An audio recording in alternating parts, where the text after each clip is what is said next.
नमस्कार दोस्तों, आपका हमारी यूट्यूब चैनल धार्मिक कथाएं और कहानियाँ में स्वागत है। आज मैं आपको श्री सत्यनारायण भगवान की व्रत कथा सुनाऊंगी। अगर आपको यह कथा अच्छी लगी तो आप वीडियो को लाइक, सब्सक्राइब और शेयर जरूर कीजिएगा।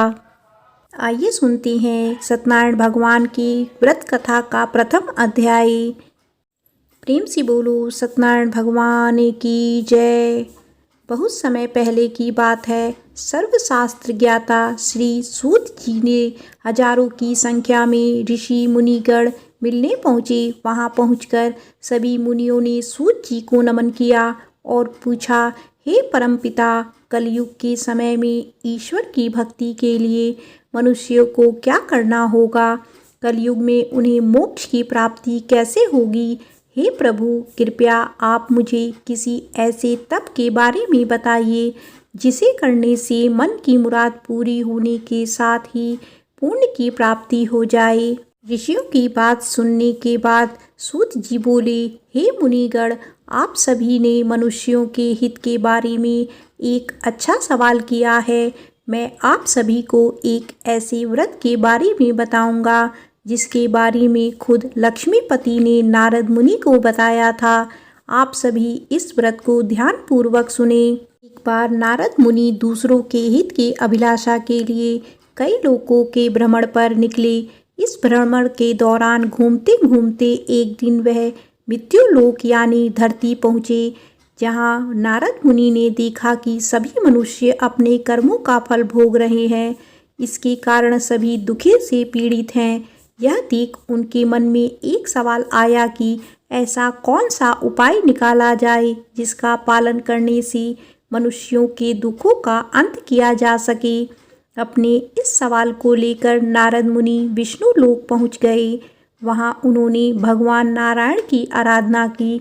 प्रार्थना करते हुए नारद मुनि बोले, हे प्रभु, आप तो सर्वशक्तिशाली हैं, आपका कोई अंत नहीं है। आप सभी भक्तों के कष्ट को दूर करते हैं। आपको मेरा प्रणाम है। नारद मुनि की यह बातें सुनकर भगवान विष्णु प्रकट हुए और कहा, हे नारद मुनि, आपके मन में ऐसा कौन सा सवाल है जिसके लिए आप यहाँ पधारे हैं? परमपिता विष्णु की बात सुनकर नारद मुनि बोले, प्रभु, मृत्युलोक में मनुष्य अपने कर्मों के दुख झेल रहे हैं। भगवान, आप अगर मुझ पर तनिक भी दया करते हैं तो कृपया करके मुझे बताइए कि मानव ऐसा कौन से काम करे जिससे उन्हें इस दुख से मुक्ति मिल सके। विष्णु भगवान ने जवाब में कहा, हे मुनि, मानव जाति की भलाई के लिए आपने एक अच्छा सवाल किया है। मैं आपको वह बात बताऊंगा जिसका पालन करने से मनुष्यों का मोह से नाता छूट सकता है। इतना कहने के बाद भगवान विष्णु ने व्रत के बारे में बताना शुरू किया। उन्होंने कहा, स्वर्ग और मृत्यु दोनों लोकों में एक ऐसा व्रत है जिसके करने से पुण्य की प्राप्ति हो सकती है। उस व्रत का नाम है श्री सत्यनारायण भगवान की पूजा। इस व्रत को पूरी विधि विधान से जो भी करेगा उसे सुख और मोक्ष की प्राप्ति होगी। विष्णु भगवान से इस व्रत के बारे में सुनते ही नारद मुनि ने फिर पूछा, हे ईश्वर, इस व्रत को करने से कौन सा फल मिलेगा और इसे करने की विधि क्या है? इस व्रत को सबसे पहले किसके द्वारा किया गया था और इस व्रत को किस दिन करना शुभ होगा? प्रभु, आप इन सभी सवालों के जवाब दें। नारद के सवालों का जवाब देते हुए भगवान विष्णु कहते हैं, दुखों को दूर करने वाले इस व्रत को करना बहुत आसान है। इसको करने के लिए मनुष्यों को पूरी भक्ति से शाम के समय ब्राह्मणों के साथ श्री सत्यनारायण भगवान की पूजा करनी होगी। इसके लिए सबसे पहले भोग तैयार होगा। भोग के लिए दूध, केला, घी और गेहूं के आटे को 1/4 भाग लेना होगा। गेहूं नहीं है तो उसकी जगह साठी के आटे का प्रयोग किया जा सकता है। फिर शक्कर और गुड़ सहित सभी खाने योग्य पदार्थों को मिलाकर भगवान को भोग लगाना होगा। व्रत रखने वाले को भजन कीर्तन का आयोजन करना होगा। भक्ति में लीन होकर भगवान सत्यनारायण की अर्चना करनी होगी। इसके बाद व्रत रखने वाले को ब्राह्मणों और सभी परिजनों को भोजन कराना चाहिए। इसके बाद व्रत रखने वाला खुद भोजन करेगा। इस तरह पूरी विधि के साथ सत्यनारायण भगवान की पूजा करने से मनुष्यों की हर इच्छा पूरी हो सकती है। साथ ही यह कलयुग में मोक्ष प्राप्त करने का एकमात्र सरल उपाय है। इस तरह श्री सत्यनारायण कथा का पहला अध्याय पूरा होता है। प्रेम से बोलो श्री सत्यनारायण भगवान की जय। श्री सत्यनारायण व्रत कथा का द्वितीय अध्याय। ऋषि मुनियों को नारद और भगवान विष्णु की कहानी सुनने के बाद श्री सूत जी ने कहा, हे मुनिगण, जिस व्यक्ति ने सबसे पहले इस व्रत को किया था, मैं उसके बारे में भी आप लोगों को बताता हूँ। ध्यान से सुने। एक समय की बात है, सुंदर काशीपुरी नामक नगरी में एक बेहद गरीब ब्राह्मण रहता था। भूखे प्यासे वह ब्राह्मण भोजन की इच्छा के लिए धरती पर भ्रमण कर रहा था। यह देख एक दिन सत्यनारायण भगवान खुद बूढ़े ब्राह्मण के रूप में धरती पर आए और उन्होंने उस गरीब ब्राह्मण के पास जाकर पूछा, आप रोजाना इतना उदास मन लेकर इस धरती पर क्यों घूमते रहते हैं? ब्राह्मण ने जवाब में कहा, मैं एक गरीब ब्राह्मण हूँ और भिक्षा की तलाश में धरती पर भ्रमण करने को मजबूर हूँ। अगर आपके पास कोई ऐसा उपाय है जिसका पालन करके मैं अपनी गरीबी दूर कर सकता हूँ तो मुझे बताइए। इस पर बूढ़े ब्राह्मण ने कहा, तुम भगवान सत्यनारायण की आराधना करो। वह सभी के मन की मुराद को पूरी करते हैं। उनकी पूजा करने वाला हर शख्स दुख और कष्ट से दूर हो जाता है। इतना कहकर बूढ़े ब्राह्मण का रूप लिए सत्यनारायण भगवान अदृश्य हो गए। उनकी बातें सुनकर निर्धन ब्राह्मण इस व्रत को करने का उपाय सोचने लगा। रात भर गरीब ब्राह्मण ने इसी के बारे में सोचा और पूरी रात जागने के बाद सत्यनारायण भगवान की पूजा करने के लिए भिक्षा मांगने निकल पड़ा। अन्य दिनों के मुकाबले उस दिन उस ब्राह्मण को काफ़ी ज़्यादा भिक्षा मिली। उस भिक्षा से और अपने परिजनों के सहयोग से किसी तरह ब्राह्मण ने सत्यनारायण भगवान की पूजा की। पूजा के बाद उस गरीब ब्राह्मण के सभी दुख दूर हो गए। धीरे धीरे वह कई संपत्तियों का मालिक हो गया। ब्राह्मण हर महीने नियमित रूप से इस पूजा को करने लगा। सूत जी ने कहा, इस तरह से जो कोई भी सच्ची श्रद्धा के साथ श्री सत्यनारायण भगवान की पूजा करेगा वह सभी प्रकार के दुखों और पापों से मुक्त पा सकेगा। इस पर ऋषिगण बोले, हे सर्वज्ञ ज्ञाता सूत जी, उस ब्राह्मण की बातों को सुनकर और किस किस ने श्री सत्यनारायण भगवान की पूजा की, आप इस बारे में भी हमें बताइए। फिर सूत जी ने आगे कहा, इस व्रत को जिन लोगों ने भी किया मैं उन सभी के बारे में आपको बताता हूँ। ध्यान से सुने। एक बार वह गरीब ब्राह्मण धन और संपत्ति की प्राप्ति के बाद अपने परिजनों के साथ इस व्रत को करने की तैयारी कर रहा था। तभी एक बूढ़ा व्यक्ति लकड़ी बेचते हुए वहाँ आया। उसने लकड़ियों को बाहर रखा और स्वयं ब्राह्मण के घर के अंदर चला गया। प्यास से तड़पता वह लकड़ी बेचने वाला जब घर के अंदर आया तो उसने देखा कि ब्राह्मण पूजा पर बैठा हुआ था। उसने ब्राह्मण को नमस्कार किया और पूछा, हे मुनिवर, आप यह कौन सा तप कर रहे हैं और इसे करने से क्या फल मिलता है? लकड़हारे के सवालों का उत्तर देते हुए ब्राह्मण ने कहा, यह व्रत श्री सत्यनारायण भगवान का है। इसी करने से मन की इच्छा पूरी होती है। इसी व्रत का पालन करके मुझे धन की प्राप्ति हुई है। ब्राह्मण से इस व्रत के बारे में सुनकर लकड़हारा बेहद खुश हुआ। उसने चरणामृत व प्रसाद ग्रहण किया और तुरंत अपने घर चला गया। घर पहुंचकर उसने निश्चय किया कि किसी भी हाल में वह श्री सत्यनारायण भगवान की पूजा करेगा। इसके लिए वह लकड़ी बेचने उस नगर जा पहुंचा जहां अधिक संख्या में अमीर लोग रहते थे। वहां उसे पहले के मुकाबले अधिक धन मिला। इसके बाद उस लकड़हारे के कमाई हुए धन से गेहूं का आटा, केला, घी, शक्कर, दूध सहित सत्यनारायण व्रत में लगने वाली सभी सामग्रियों को खरीदा। फिर उसने अपने परिजनों को भी आमंत्रित किया और पूरी विधि के साथ श्री सत्यनारायण भगवान का व्रत किया। इस व्रत को करने के बाद उस लकड़हारे को भी धन और संपत्ति की प्राप्ति हुई और आखिर में उसे वैकुंठ धाम की प्राप्ति हुई। इस प्रकार सत्यनारायण कथा का दूसरा अध्याय खत्म होता है। प्रेम से बोलो श्री सत्यनारायण भगवान की जय। श्री सत्यनारायण व्रत कथा का तृतीय अध्याय।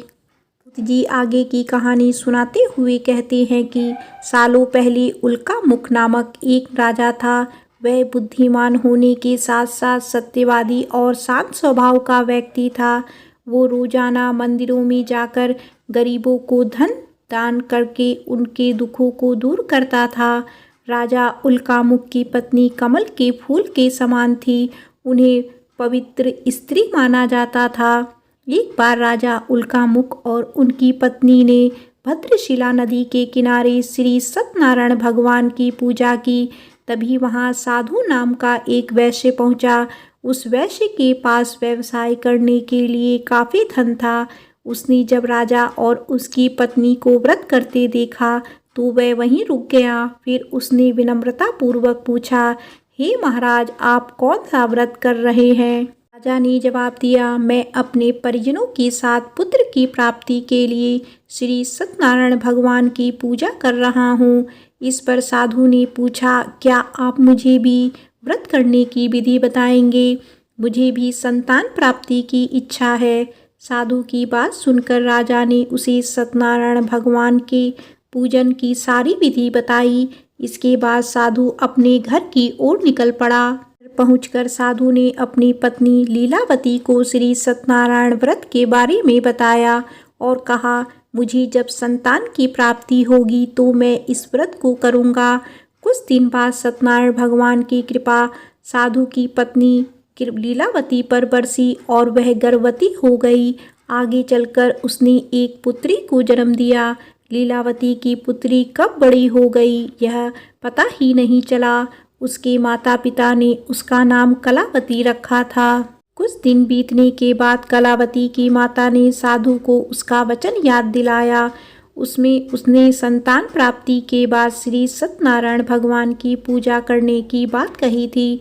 लीलावती ने कहा, हे स्वामी, अब आपको अपने वचन को पूरा करने का समय आ गया है।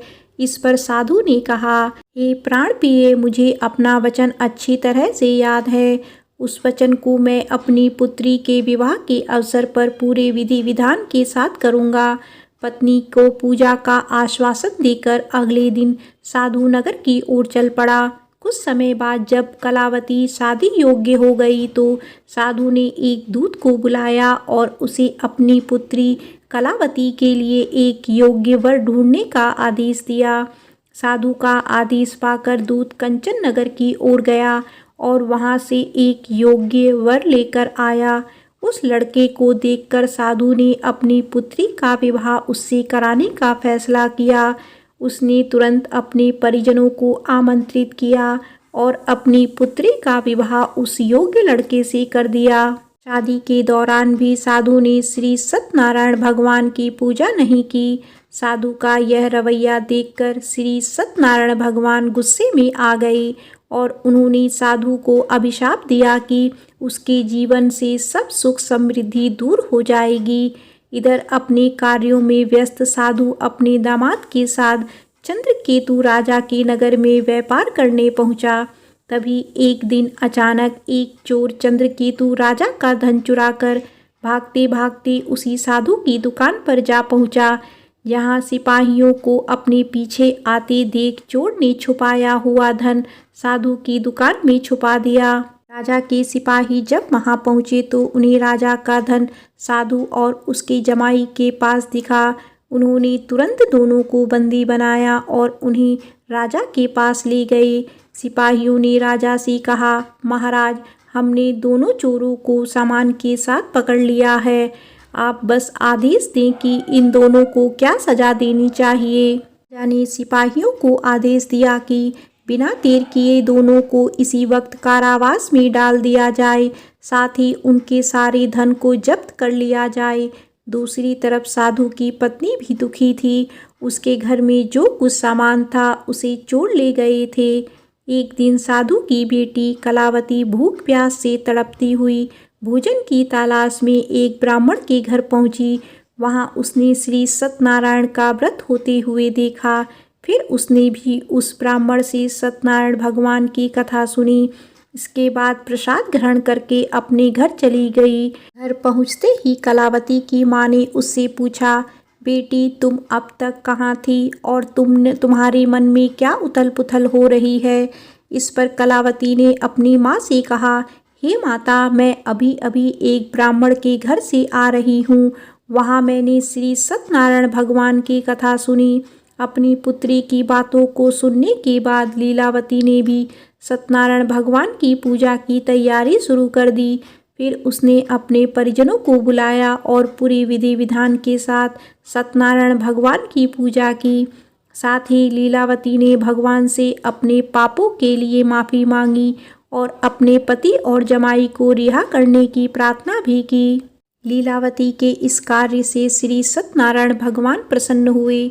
उन्होंने राजा चंद्रकेतु को सपने में दर्शन दिए और कहा, हे राजन, तुमने जिसे बंदी बनाकर रखा है उसे तुरंत रिहा कर दो और उसकी धन संपत्ति भी लौटा दो। अगर तुमने ऐसा नहीं किया तो तुम्हें भी मैं धन और संतान के सुख से वंचित कर दूंगा। अगली सुबह राजा ने दरबार में अपने सपने के बारे में बताया और सिपाहियों को दोनों कैदियों को सभा में लाने के लिए कहा। इसके बाद सिपाही साधु और उसके जमाई को लेकर दरबार पहुँचे, जहाँ दोनों ने राजा को प्रणाम किया। इसके बाद राजा ने उनसे कहा, हमें गलतफहमी हो गई थी, अब वो दूर हो गई है, इसीलिए हम आप लोगों को पूरे सम्मान और धन दौलत के साथ छोड़ रहे हैं। इतना कहकर सूत जी ने श्री सत्यनारायण कथा का 3रा अध्याय पूरा किया। प्रेम से बोलो श्री सत्यनारायण भगवान की जय।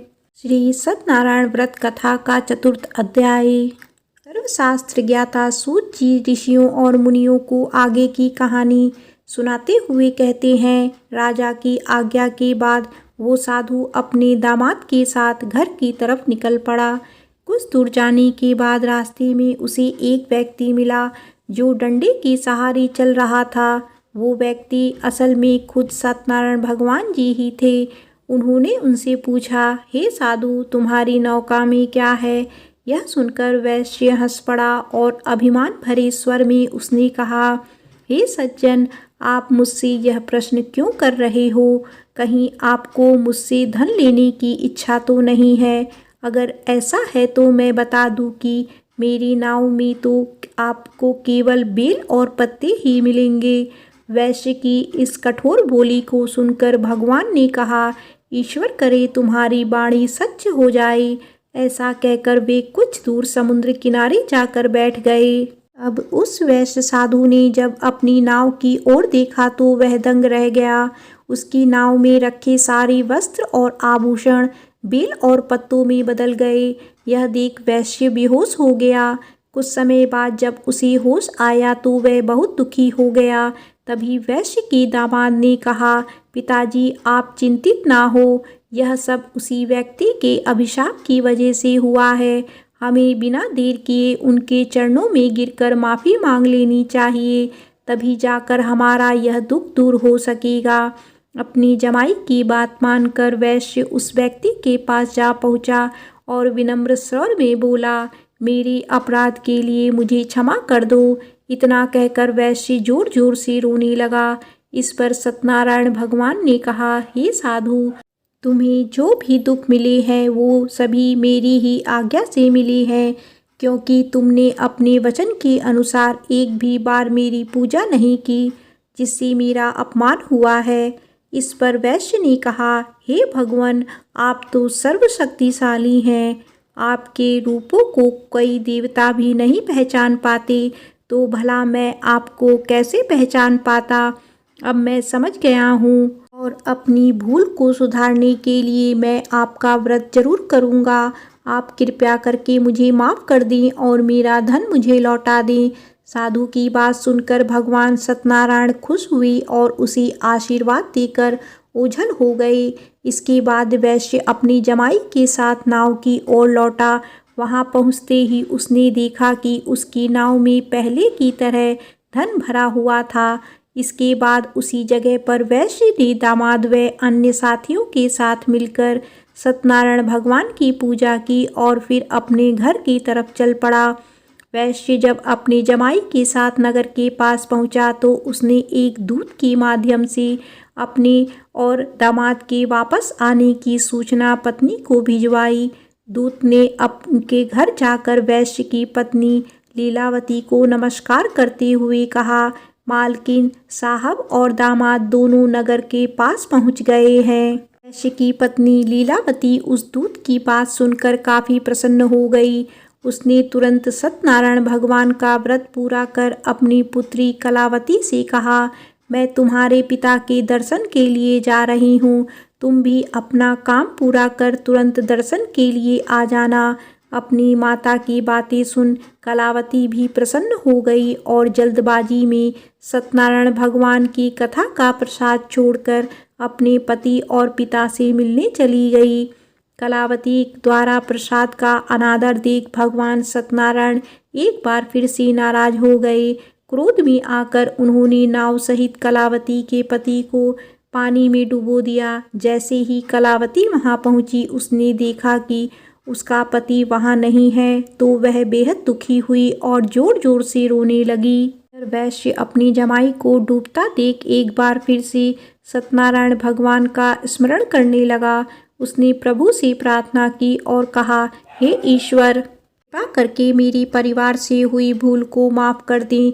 साधु की प्रार्थना सुनकर सत्यनारायण भगवान ने कहा, हे साधु, तुम्हारी बेटी ने मेरी प्रसाद का अपमान किया है। यही कारण है कि उसका पति यह दंड झेल रहा है। अगर वह वापस घर लौटकर मेरी प्रसाद का सेवन करती है तो उसका पति सकुशल वापस लौट आएगा। इतना सुनते ही कलावती तुरंत घर के अंदर जाती है और प्रसाद का सेवन करती है। प्रसाद खाने के बाद जब कलावती दोबारा अपने घर के बाहर आई, अपने पति को सही सलामत पाया।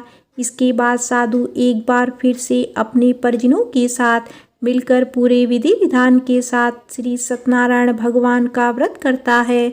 पूजा के बाद वह सुखी सुखी अपना जीवन व्यतीत करता है और अंत में वह इस लोक का सुख प्राप्त कर स्वर्ग लोक चला जाता है। इस प्रकार श्री सत्यनारायण भगवान की व्रत कथा का चौथा अध्याय समाप्त होता है। प्रेम से बोलो श्री सत्यनारायण भगवान की जय। श्री सत्यनारायण भगवान की व्रत कथा का पंचम अध्याय। सत्यनारायण कथा के पांचवें और अंतिम अध्याय में सर्वज्ञाता सूत जी ऋषि और मुनिगणों को एक और कहानी सुनाते हैं। यह कहानी तुंगध्वज नामक एक राजा की थी जो प्रजा पालन में व्यस्त रहता था। कुछ समय बाद राजा तुंगध्वज अपने नगर के पास के जंगल में शिकार के लिए निकले। शिकार के बाद राजा एक पेड़ के पास विश्राम करने के लिए रुके, जहां उनकी नज़र कुछ लोगों पर पड़ी जो पूरे विधि विधान के साथ भक्ति में लीन होकर श्री सत्यनारायण भगवान की आराधना कर रहे थे। हमेशा की तरह अपने अभिमान में चूर राजा तुंगध्वज उस पूजा में शामिल नहीं हुआ और ना ही भगवान को नमन करना जरूरी समझा। वह मौजूद लोगों के राजा को रोककर भगवान का प्रसाद भी दिया, लेकिन तुंगध्वज ने प्रसाद का अपमान करते हुए उसे लेने से मना कर दिया। कुछ समय बाद राजा तुंगध्वज अपनी नगरी पहुंचा तो देखा कि उनके प्रदेश में सब कुछ बर्बाद हो चुका था। पूरा नगर तहस नहस देख राजा तुरंत समझ गया कि यह सब सत्यनारायण भगवान के प्रसाद का अपमान करने का फल है। वह तुरंत उसी जंगल की ओर गया और बिना किसी देरी के उस पूजा में शामिल होकर भगवान का प्रसाद भी खाया। इसके बाद जब राजा तुंगध्वज दोबारा अपने नगर की ओर चल पड़े, वहां पहुंचकर उन्होंने देखा कि श्री सत्यनारायण भगवान की कृपा से सब कुछ पहले जैसे व्यवस्थित हो चुका था। इसके बाद राजा तुंगध्वज ने लंबे समय तक सुख और समृद्धि के साथ अपना जीवन व्यतीत किया और फिर मृत्यु के बाद उसे स्वर्गलोक की प्राप्ति हुई।